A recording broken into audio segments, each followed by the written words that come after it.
नमस्कार दोस्तों, welcome back to my channel. आज मैं आपके लिए कुछ एमसीक्यूज़ लेके आई हूँ जो आपकी आने वाली प्रतियोगी परीक्षाओं के लिए इम्पोर्टेंट्स रहेगी। इसमें मैं आपको 100% एग्ज़ाम ओरिएंटेड सवाल लेके आई हूँ जो आपके रेलवे, एसएससी, बैंक, पुलिस हर परीक्षाओं के लिए, सरकारी नौकरियों के लिए ज़रूरी एमसीक्यूज़ है। चलिए स्टार्ट करते हैं। सबसे पहला क्वेश्चन है कि यदि n को 56 से विभाजित करने पर n कोई संख्या है जिसे 56 से विभाजित करने पर शेषफल हमारे पास कितना आता है, 39 आता है, तो उसी संख्या को 8 से विभाजित करने पर शेषफल क्या होगा। कुछ ऑप्शंस दिए गए, option A 3, option B 4, option C 5, option D 6। सही उत्तर है ऑप्शन डी 6। देखो ये कैसे है, हमारे पास है कि 56 का गुणज क्या होता है, 8 होता है। तो यदि हमने 8 को 39 से डिवाइड किया या हमने भाग दिया तो देखो 8 दिया 24 होता है, 8 चौक 32, ठीक है, 8 चौक 32, 8 पंजे 40, 40 ज़्यादा हो जाएगा तो 8 चौक 32 लिया हमने। यहाँ पे हमने माइनस किया तो हमारे पास कितना बचा, हमारे पास शेषफल कितना बचा, टोटल 6 बचा। ठीक है, क्लियर है। तो हमारा ऑप्शन डी राइट रहेगा।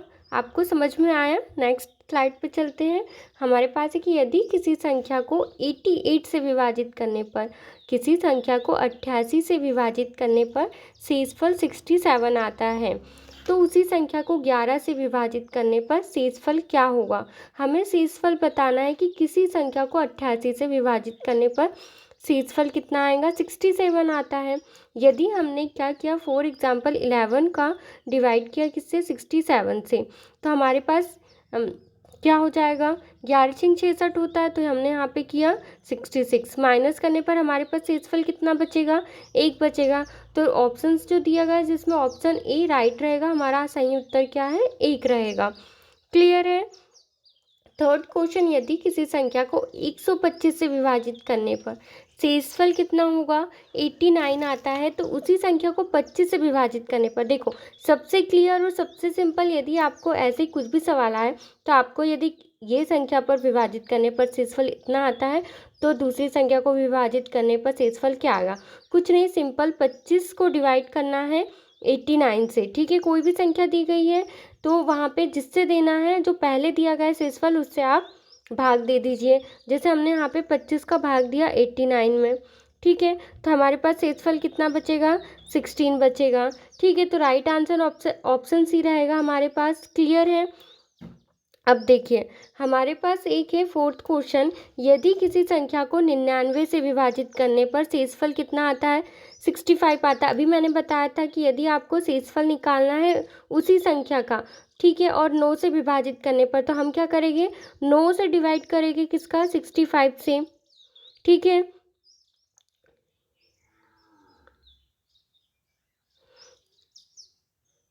यहाँ पे हमारे पास कितने बार गए, हमारे पास 63 टाइम्स 7 टाइम्स में गया है। यहाँ पे हमारे पास शेषफल कितना बचेगा, शेषफल हमारे पास बचा 3। ठीक है, क्लियर है। शेषफल हमारे पास कितना बचा, 65 से डिवाइडेड किया, तो हमारा राइट आंसर इज ऑप्शन सी।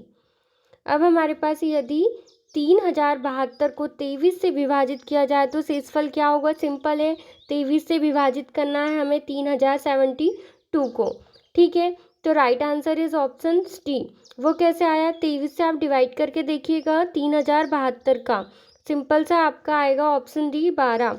ठीक है, अब यहाँ पे हमारे पास यदि किसी संख्या को 141 से विभाजित करने पर शेषफल कितना आता है, 97 आता है, तो उसी संख्या को 47 से विभाजित करने पर शेषफल क्या आएगा, देखिए हमने इसे डिवाइडेड किया तो शेषफल हमारे पास कितना आएगा, 4। तो right answer is option B 4। यदि किसी संख्या को 162 से विभाजित करने पर शेषफल 139 आता है, तो उसी संख्या को 18 से विभाजित करने पर शेषफल क्या होगा, इसका राइट आंसर क्या रहेगा, शेषफल 2 आएगा। आपको डिवाइड करना आता है, आप डिवाइड करके देखिएगा और आंसर आपकी जल्दी से निकल आएंगे। अब हमारे पास यदि किसी संख्या को 275 से विभाजित करने पर शेषफल कितना आता है, 231 आता है, तो उसी संख्या को 25 से विभाजित करने पर शेषफल कितना आएगा, शेषफल 8 आएगा। Option D is the right answer. यदि किसी संख्या को 35 से विभाजित करने पर शेषफल कितना आता है? 27 आता है। तो 7 से विभाजित करने पर शेषफल क्या आएगा? यहाँ पे देखिए 7 से विभाजित करने पर शेषफल हमारा 4 आया। तो right answer is option C 4। Last question है कि यदि 6935 को 17 से विभाजित किया जाए तो शेषफल क्या होगा? देखिए, यदि 6935 को 17 से विभाजित किया जाए तो शेषफल हमारे पास बचेगा कितना? 6 आएगा। Option A right answer. Thank you for watching. Please like, share, subscribe and comments.